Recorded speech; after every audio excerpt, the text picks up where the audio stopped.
Hey everyone, my name is Ross Gray, And I'm Ryan Bourne. and this is the Social Skim brought to you by Cloud Campaign. Cloud Campaign is the easiest way to manage social media.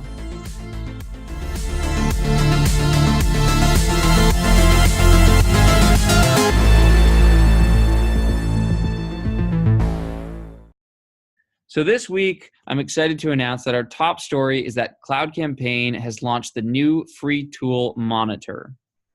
Yeah, this is something that we were really excited about. Ultimately we realized that there were a lot of great social media publishing apps that were out there that were free, but no one was really tackling this problem of managing communities at scale.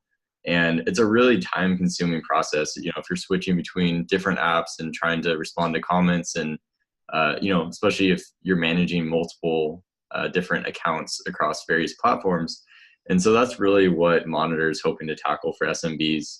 It's a free tool that, as Ross mentioned, we launched it on Product Hunt this morning.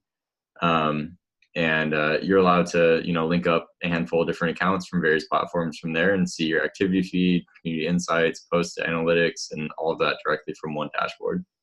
Yeah, if you're interested in trying it out, it is free, and you can look at it at www.cloudcampaign.io/monitor. Go check it out.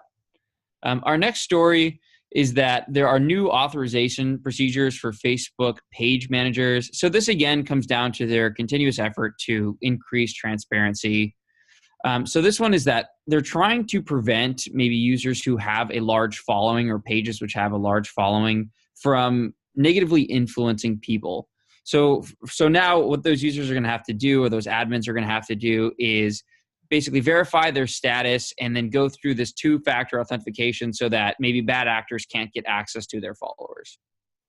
It seems smart, especially after, we talked about last week how we're removing, some political accounts that were bad actors. Maybe this is a way to kind of prevent that one step sooner. Yeah, absolutely. Basically, the way it's going to work, I mean, they didn't give any metrics as to what constitutes a large following. So what they did say is that if your group does constitute a large following, you'll just be prompted at the top of the news feed and have to go through this, authentication procedure. Is it ultimately just like verifying you are who you say you are? Yeah, and just protecting the integrity of the group by making sure that it's not as easy to maybe hack into that group and take control of it. Okay, cool. Sounds like a great feature for consumers. Yeah, absolutely. The next story is that Facebook has announced a new mentorship program. So this is something that's kind of been going on the platform, which I didn't know about. But these new features will allow admins to connect mentors with mentees within their group. They released a statement which said, last year we piloted mentorship, and by bringing it to groups, people in existing communities can now connect and get one-on-one support through a guided program. I feel like I was living under a rock. I didn't realize that this was going on, and they've been testing it for a year. But it sounds like it's a really cool program, especially if an admin is manually going in and connecting two individuals rather than trying to do it with AI, which obviously could lead to all sorts of issues. But it sounds like it's a really useful idea. Yeah, absolutely. Some of the uses for these mentor-mentee relationships they talked about would be, skill development, career advancement, support, and just encouragement if you need it.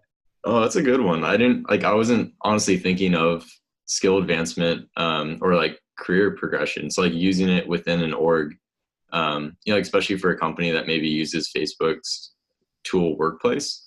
It seems like it'd be really useful if you could connect with your manager and they could kind of give you tips along the way, or, just an easy way to solicit feedback. Absolutely. They also talked about use cases that are, maybe what come to mind originally, which is maybe support groups for LGBT members, etc. Our next story is that Facebook is going to close friends list feeds. Now, if you haven't heard of this, you are not alone. Apparently, according to TechCrunch, 95% of users hadn't even bothered to use this feature. And what it was is, I guess there was a feature on Facebook that you could create lists of friends so that you only see certain news feeds, or when you post, you're only posting to certain, lists of friends. But apparently no one used it. Well, I can confidently say that I contributed to that 95%. Yeah. I never used the feature. It sounds like it would have been useful. Did they say why they were removing it? Is it mostly because lack of use? I believe so. I didn't see a specific reason as to why, but that has to be the case. Yeah, I would imagine like there are so many different features that Facebook is testing, especially since the company is just so large now, that there probably are many situations where features like this, they assume it's going to go well and then just no one uses it, maybe because it's hidden in the UX, or maybe people just don't have interest in it. But it seems like this is probably a pretty common occurrence. Yeah, definitely. Our next story again is that Facebook is ratcheting down ad restrictions for certain companies. So for addiction treatment centers, they're requiring them to now be certified by Legit Script, who will kind of review their background, qualifications, and compliance with state legal and regulatory licensing requirements. And they have gotten rid of ads for bail bonds altogether, saying that I guess there was like an overwhelming amount of predatory behavior from these companies. What do you mean by predator? Like just like kind of attacking people through Facebook ads to try and like kind of take money from them? So this is the statement they released specifically as far as bail bonds. Faced with the arrest of a loved one, many people lack the money to post bail, leaving them vulnerable to exploitive bail bond offers that can lead to insurmountable debt. Similar to our ban on ads promoting specific kinds of short-term loans, like payday loans, will now prohibit any ads promoting bail bonds on Facebook. So just people basically taking advantage of, people in dire need, and then they end up just completely underwater. Yeah, I see both sides of it. Like, there are obviously like lots of situations where things like this happen, where either the government is protecting individuals or, a corporation does. I always assume that people don't really need protection from themselves, but I guess there are situations where people are vulnerable and just kind of make decisions without putting too much thought into it. Yeah, I would absolutely agree. And there's always the situations where, people are dealing with, a loved one getting locked up or maybe needing addiction treatment in the other instance and just not thinking clearly. Yeah, that's fair. The other thing that Facebook did this week is, kind of release an outline of what their free speech policy is. And I think this is on the heels of banning InfoWars, as we saw from a lot of platforms. For those of you who might not know, InfoWars was kind of this far-right site with a lot of conspiracy theories, which was promptly removed from a lot of the major platforms. I think it's smart to lay out the rules that way. It's, objective, and people can't make claims that Facebook was targeting them specifically. If they can point someone to the free speech policy that's written there on the site, then it's very black and white. So our next story is that Facebook, in our last Facebook story, has launched new AR video games for Messenger, which are playable by up to 6 friends. That sounds fun. It seems like they've had a big push trying to get people using Messenger more, first with like group video chats and then now AR games. And so maybe this is a push to try and get younger generations on to the platform. Yeah, apparently there were 17 billion video chats last year. So it's obviously very heavily used, and I think it seems like a great way for people to connect. There's probably only 2 games, but they're talking about releasing a bunch more, and some of them sound kind of fun, so I'm sure we'll try them out soon ourselves. Very cool. I like it. Another story is that Snapchat has announced a drop in active users. So in the past 17 months since when they've gone public, their daily active user base has gone from 191 million to 188 million. That's not too substantial, but that is surprising.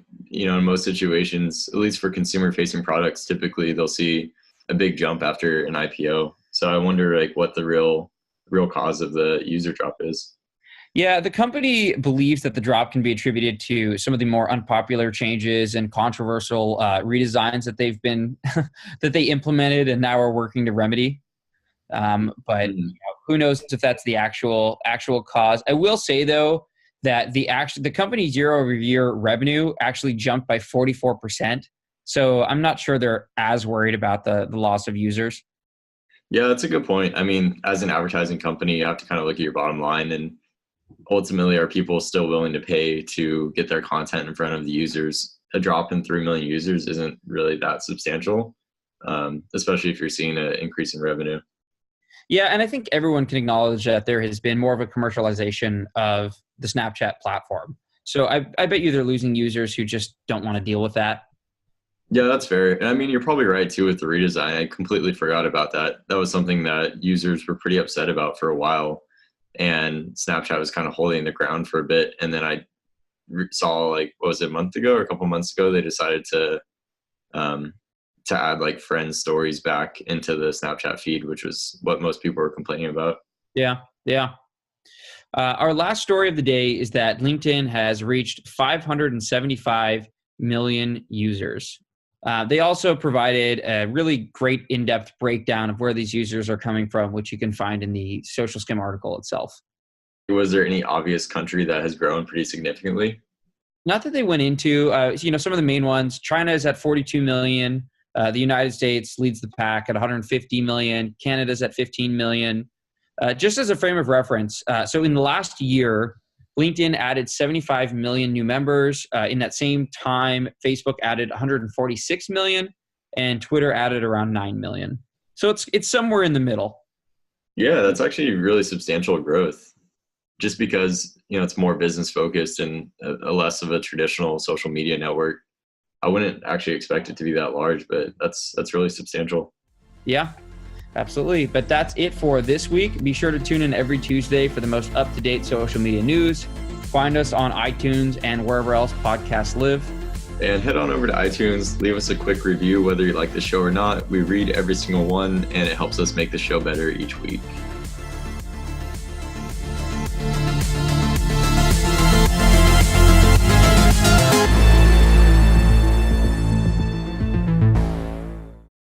This show is brought to you by Cloud Campaign, commentary by Ross Gray and Ryan Bourne, original music produced by Daniel Rosenfeld, and extended version composed by Discovered.